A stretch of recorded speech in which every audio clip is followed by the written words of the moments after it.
I'm Kristen, also known as Voolenvine, here on my YouTube channel, on Instagram, on Ravelry, and pretty much everywhere else on the interwebs. And as always, I'm so happy that you're taking some time out of your day to chat about all the knitting, all the sewing, all the making, or whatever crafty rabbit hole I happen to be diving down this week. And yes, I have a lot to share with you today. We have some sewing, we have some knitting, and lo and behold, we have some spinning to talk about. I know it's been quite some time since I've even mentioned the word spinning here on the podcast. It's been forever and a day since I've actually picked up a drop spindle or worked on my spinning wheel, which keeps giving me the stink eye sitting in the corner of my craft room. Every time I look at it, it's just like, when are you going to use me? When are we going to play? When are we going to hang out? Anyway, all that to say that I do have a spinning segment to share with you today. And in case you're wondering why my voice is just ever so slightly lower today, is because Dennis is home and I feel incredibly awkward podcasting when he's around, even though he's downstairs and probably can't even hear what I'm saying right now. For whatever reason, I just feel the need to keep my voice at a lower octave while I'm recording this week. I don't know. But anyway, yeah, I'm trying to think. Any announcements before I get into what I've been making? Of course, we have our year-long knit-alongs that are happening over in the Voolenvine Ravelry group, which is the place to be if you want to partake in any of our make-alongs or knit-alongs surrounding the vlog, YouTube channel, what have you. But yes, we have the Box o' Socks knit-along, and then we also have the Year of the Garment knit-along. Those are both year-long knit-alongs, so they are coming to a close, I can't, very soon actually, January 1st, 2020. Those are going to come to an end, so you still have plenty of time to partake, but you know, after summer, I feel like time totally flies. But anyway, I digress. We have those knit-alongs and make-alongs happening. Hop on over there, check them out. And then last week I announced the Practical that is kicking off. You can, honestly, it's such a super casual make-along, knit-along that you can jump in whenever.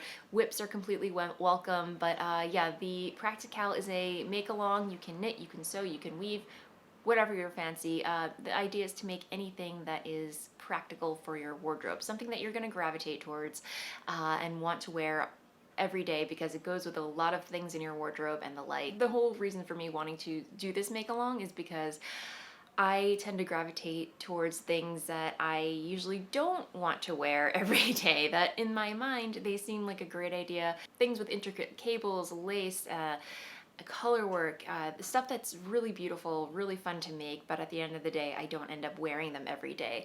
So if that makes sense, I really just want to hunker down and start making things that are practical for everyday wear, that I can wear to work, that I can, you know, reach for and just chuck on, and it's gonna go with whatever I'm wearing. So that's the idea behind it, and thankfully a lot of you were very excited for that make along idea, and I've already opened a thread in the Voolenvine Ravelry group, so hop on over there. There's so many ideas for projects, for garments, for accessories. It's not limited to garments, so if you want to knit a hat that you're gonna wear every day, a shawl, but at the end of the day, the gist of the make along is to make something that you're more likely to wear more often than not, or something that's going to go with a lot of things in your wardrobe. So you're not just making things and they're just hanging out waiting for you to wear them. So that is it for announcements this week. I'm going to get into what I've been making, but first, just a quick word from my lovely and amazing sponsor, Skillshare.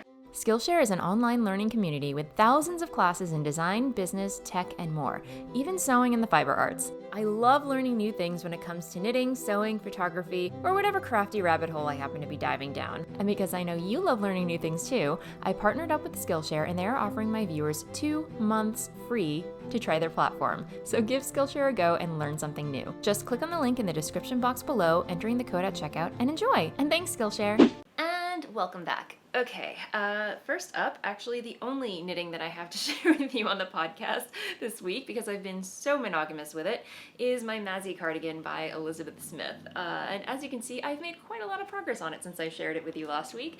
Of course, I am on Body Island, so it's just a lot of stockinette knit flat back and forth with a detail along the collar, which is a mock, a mock twisted rib. Yeah, you're really not going to be able to see very much of this because it is a tweedy black.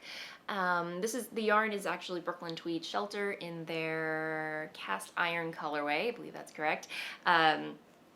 And yeah, this was of course purloined from a sweater that I was knitting for Dennis. That is just not, unfortunately, not going to happen. And I've talked to him about it, and yeah, he's okay with it because I'll talk more about it in sewing. But anyway, all is okay. He's fine with it.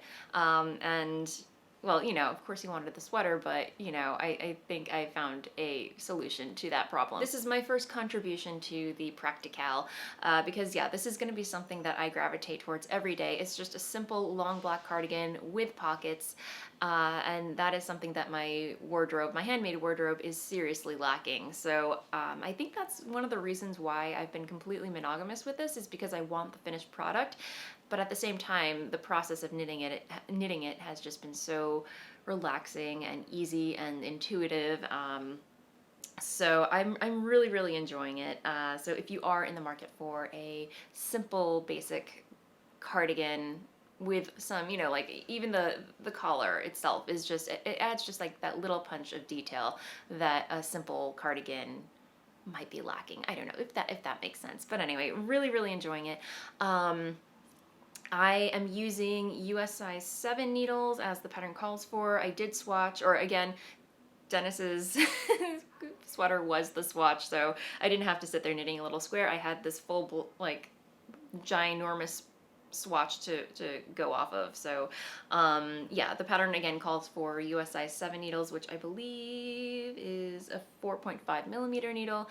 And someone was asking me what needles I am using. These are Susan Bates needles that I actually picked up in Cape Cod because I was using them to knit my Love Note sweater, or I was knitting on my Love Note sweater, but of course when I packed, I forgot to pack my smaller needles to knit the ribbing. So we had to make a pit stop at a yarn shop, the horror, and I picked all they had. It wasn't actually a yarn shop. It was more like a hobbies and crafts store in Chatham. And of course they had Susan Bates needles, and I actually really like them. I don't know if you can see that, but they have kind of like a pinky purple needle tip, and then the cable is kind of like this navy purple, I want to say. But honestly, I think they're really great needles. I mean, you get a bang for your buck, honestly. I think these are like $6 or something. I forget, but yeah, they're really well made. Highly recommend them, and it just goes to show you don't have to invest in like super fancy schmancy pants, interchangeable needle sets or needles, to achieve a, to get a good quality needle. So anyway, highly recommend Susan Bates needles if you are in the market for that type of thing. And I'm trying to think what else I want to say about this other than I am thoroughly enjoying this knit. And again, this is the Mazzy cardigan by Elizabeth Smith. Yeah, so I think that is it for the knitting content, my friends. So as I mentioned, I do have a spinning segment. The long lost spinning segment of this podcast has returned. So I hope those of you who are into spinning are excited for that. And yeah, as I mentioned, I have a wheel. I have several drop spindles that I love. They're beautiful and they make for great decoration around my craft room. But unfortunately, they have not been getting much love. And I don't know. When I sit down to a wheel or drop spindle, I just have it in the back of my mind, like, I would rather be knitting. But I have so much gorgeous fiber in my stash, and I was watching the Once Upon a Corgi podcast with Gabby, and she mentioned the Electric Eel Wheel Spinner Nano. And I saw it and I was like, that is the most adorable thing ever. And she said it was, she was getting a lot of use out of it. So we hung out a couple weekends ago and she was like raving about it. I asked her about it. And again, twist my arm, I hopped onto the internet and bought myself an Electric Eel Wheel Nano. And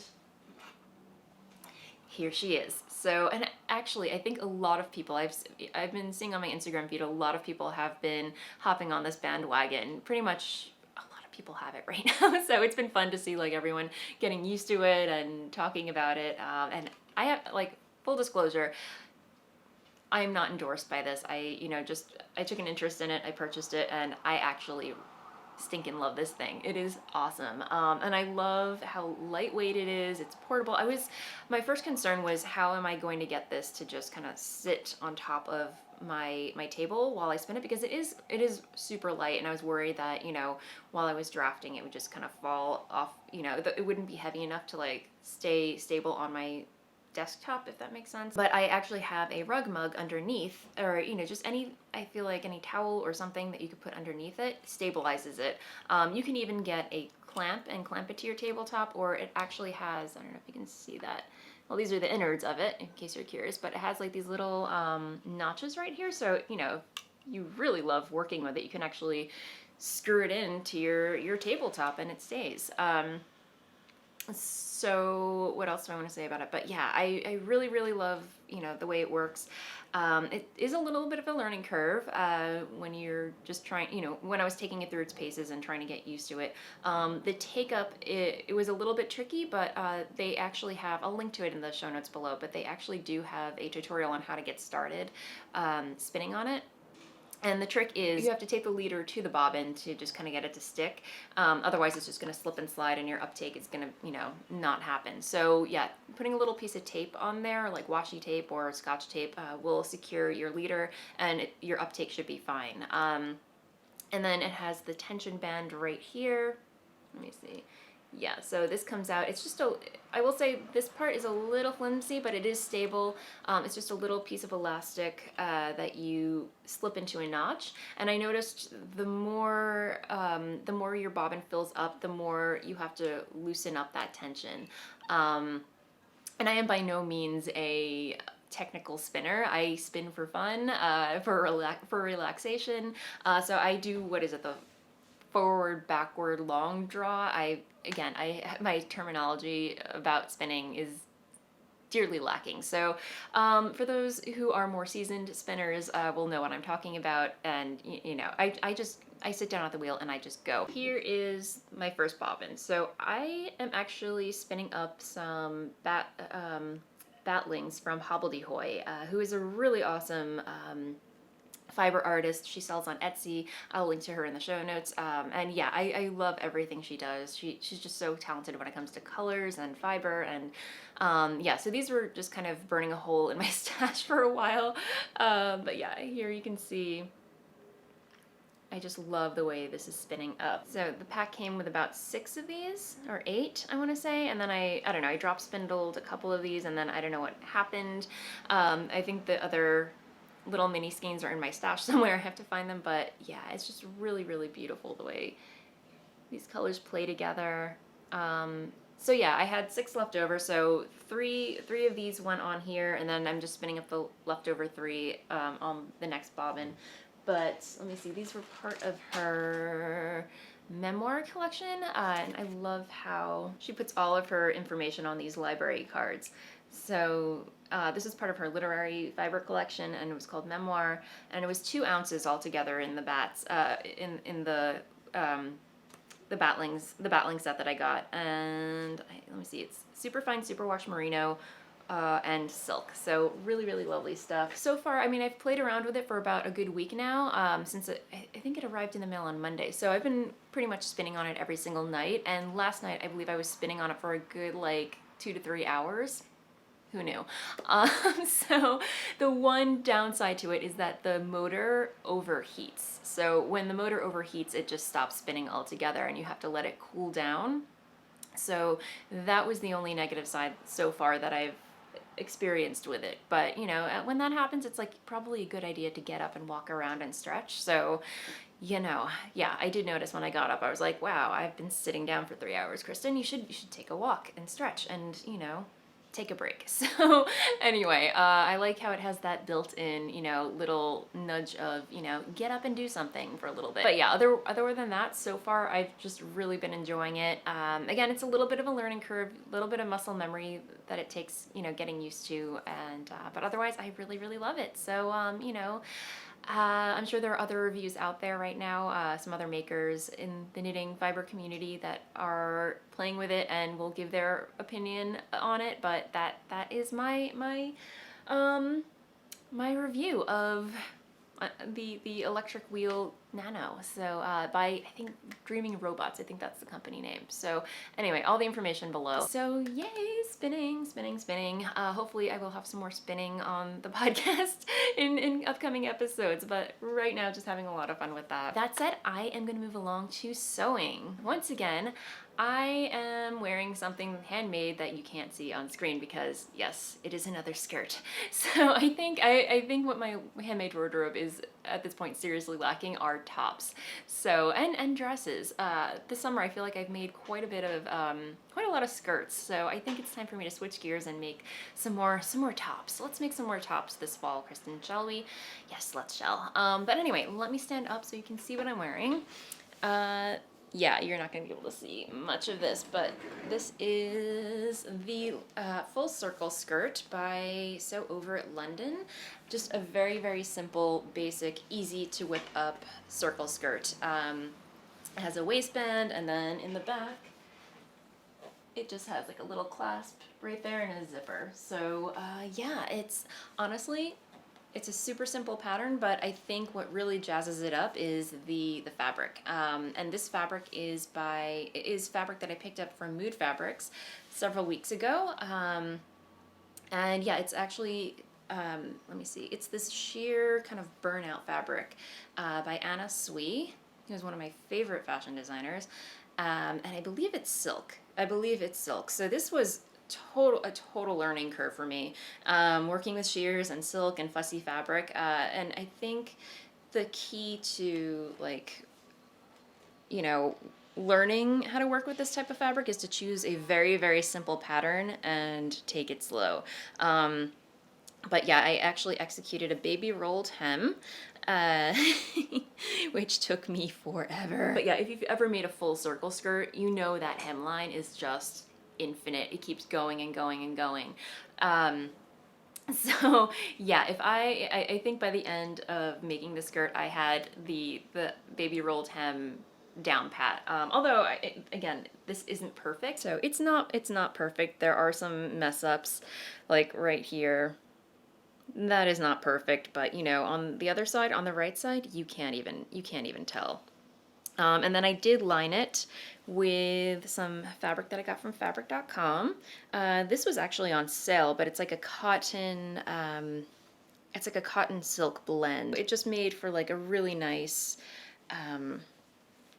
backing. And you, again, like you can tell like a lining is going to go well with a main fabric when it just kind of, when you lay them on top of each other and it just becomes one fabric, if that makes sense. You know, they just feel like they were meant to be together, basically. I don't know if that makes sense, but yeah, so again, super simple pattern. Love the fact that I was able to make use of this fabric, and I'll be totally honest, I was a little freaked out to cut into this fabric because it's one of those precious fabrics that are like, you know, it's silk, it was expensive, and but you know, I'm like, if I don't do it, I'll never do it. So you know, I dove right in, and I'm very happy that I did because I have a skirt now that I've been getting a lot of wear out of.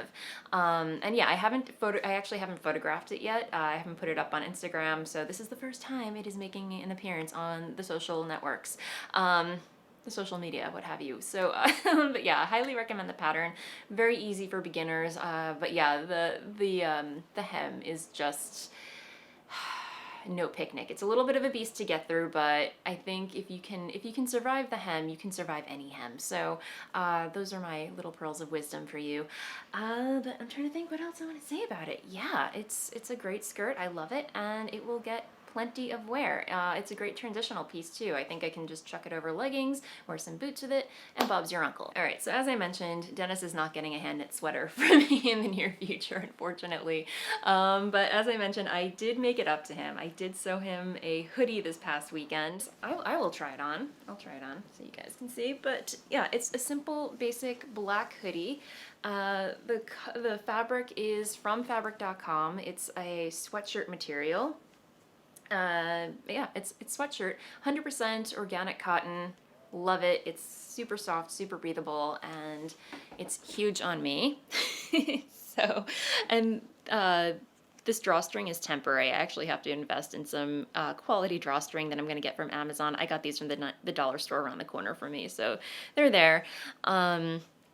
but it has, you are not going to be able to see any of this, but it has a dropped sleeve detail, if that you can call that a detail, and a hood in the back. So very snuggly, very cozy, and it has pockets, of course.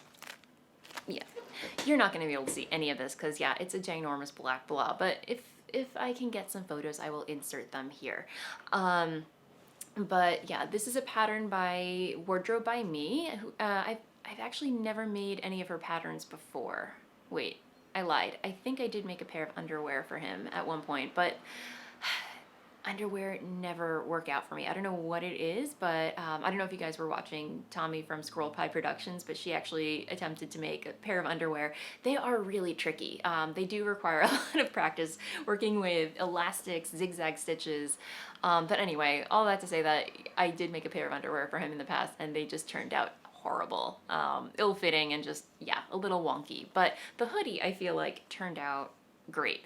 Although I will say that the pattern itself, I do like a lot of her I do like her aesthetic, her designs and everything, but I feel like, unfortunately, I feel like the pattern could have been written a little bit better. I think it assumes that you have prior sewing skills or knowledge of sewing, so it just kind of, her directions are a little bit sparse, or a little bit too, even for me, I've been sewing for, you know, I want to say like 4 years now, and I feel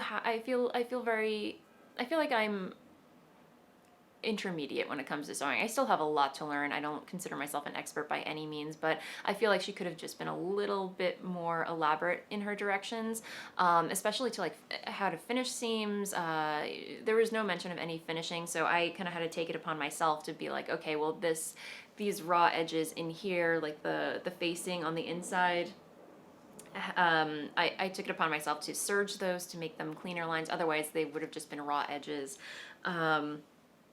And yeah, otherwise, yeah, there were some directions too where it was like half a sentence, and I feel like that was just a typo, but yeah, I just felt like they could have been her directions could have been just a little bit more descriptive, because, and the illustrations as well, they weren't very, I don't know, I was struggling with those a bit as well, and, you know, thankfully, because I feel like I'm a confident sewer at this point, you know, like with sewing basic things, I know what needs to go where, you know, what needs to be finished, you know, whatever, I'm making no sense. But anyway, I felt confident in my sewing skills to know that, okay, she didn't tell me to do this here, but I'm going to go do that anyway, because I don't know, I took a gamble, and thankfully it all worked out. So, yeah, I'm trying to think what else I wanted to say. Yeah, I mean, top stitching, zigzag stitches.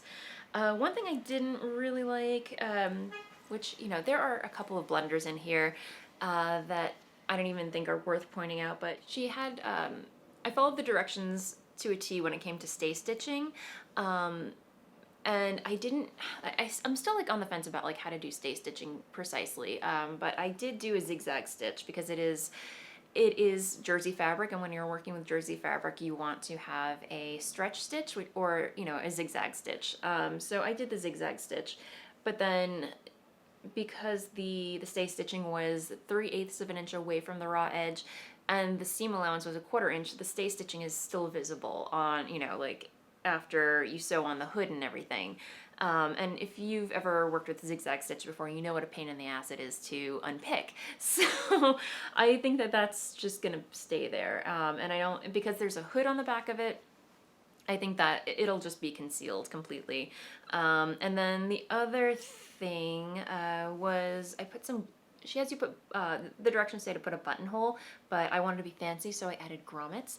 But for some reason, the grommet that I placed did not align with where the hem of the hood was stitched down. So I think going forward, if I were to make this again, I would put the grommet in after the hood and everything is ready to be hemmed down, if that makes sense. So yeah, there were just like a few hiccups with this, but otherwise, you know, a very simple pattern. I think now that I've made it once, I can, you know, if I were to make it again, I would know what I'm in for. Not all patterns are perfect, and not all patterns are going to jive with your style of sewing, so, you know, I'm not giving up on her patterns. I do have a couple more of her designs in my queue that I plan to make, so, you know, I'm going to give it another go. I'm not just going to, you know, base my opinion on a pattern based on one pattern.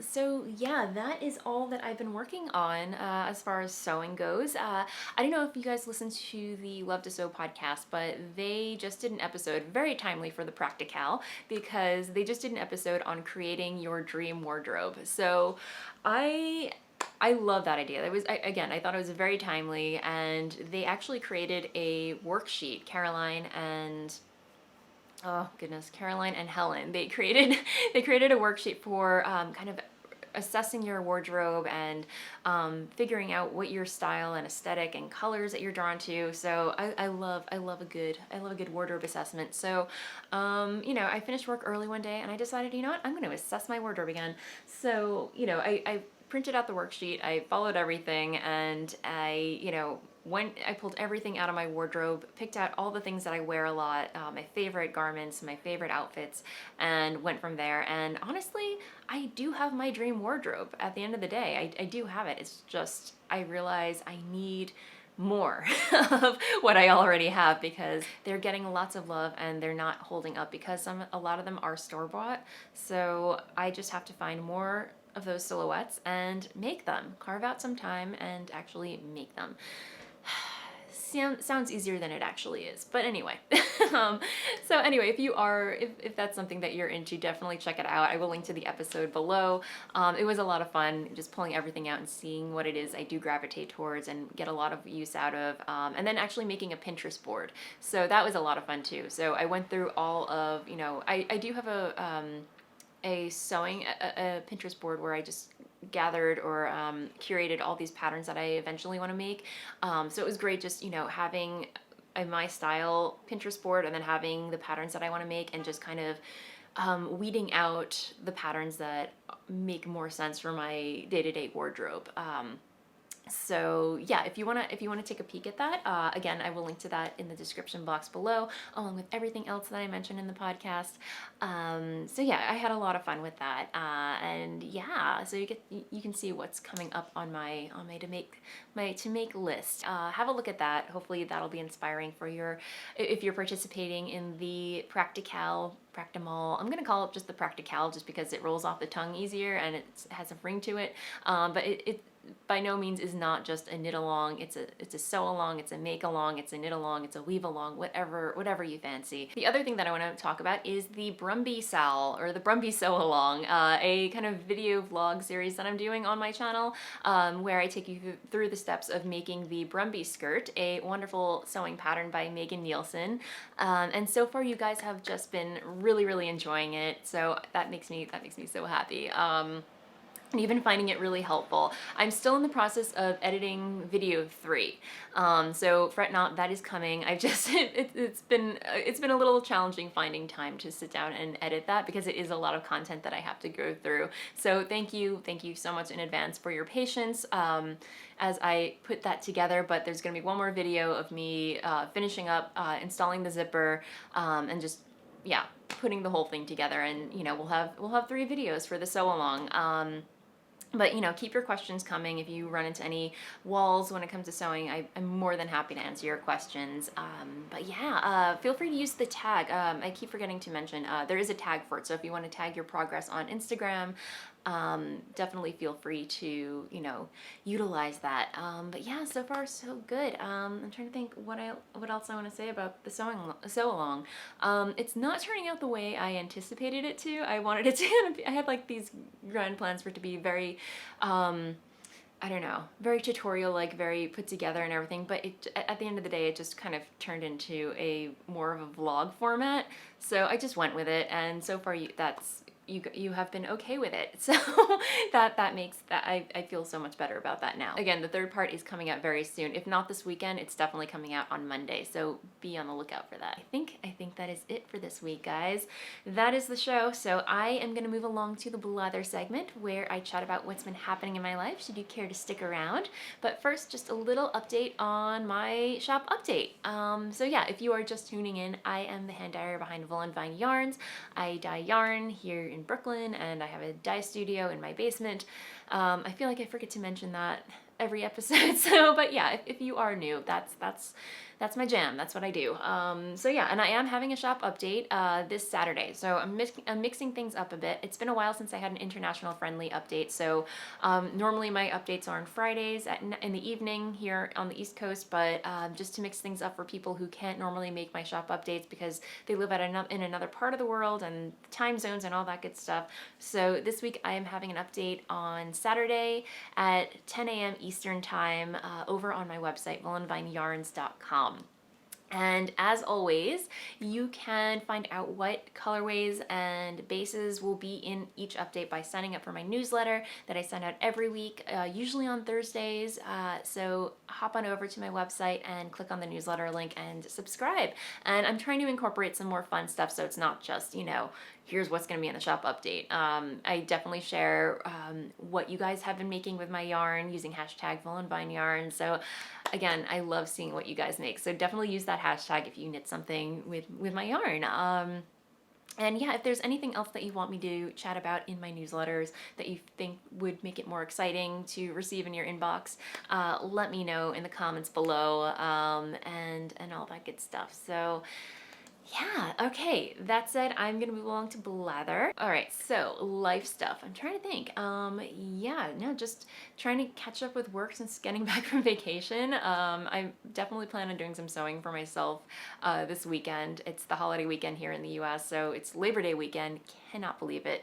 We are having a staycation, not going anywhere. I feel like we've done a lot of traveling this summer, so I'm more than happy just to kind of like chill out at home, get some sewing in, get some knitting in, disconnect from the internets a little bit maybe.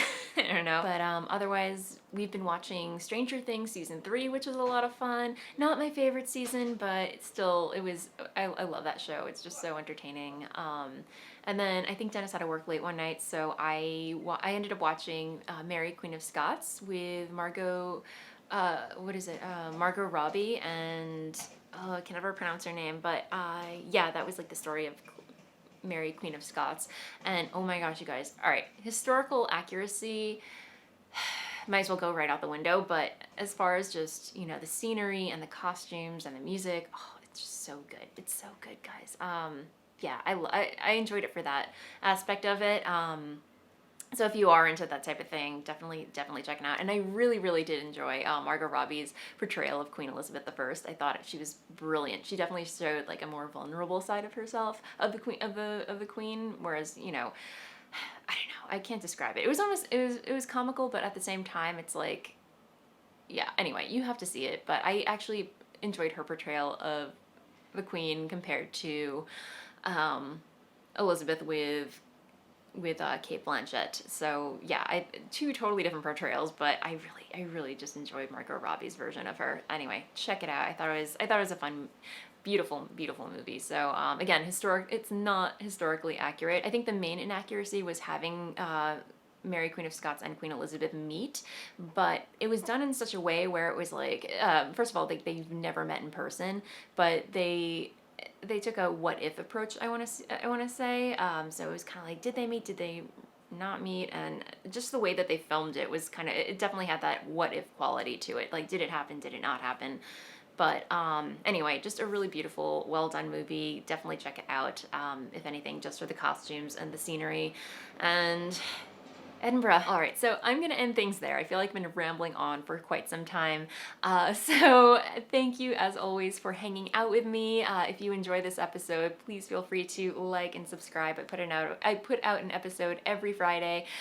Maybe not so much this past summer, just because summer life, all that stuff, but I feel like once autumn rolls back in and the weather starts to cool down, I'm gonna be back on a normal, regular weekly schedule. So, because I really, really do enjoy podcasting and chatting with you guys. So, yay! All right, I'm going to leave it there. Happy knitting, and I will see you next time. Bye!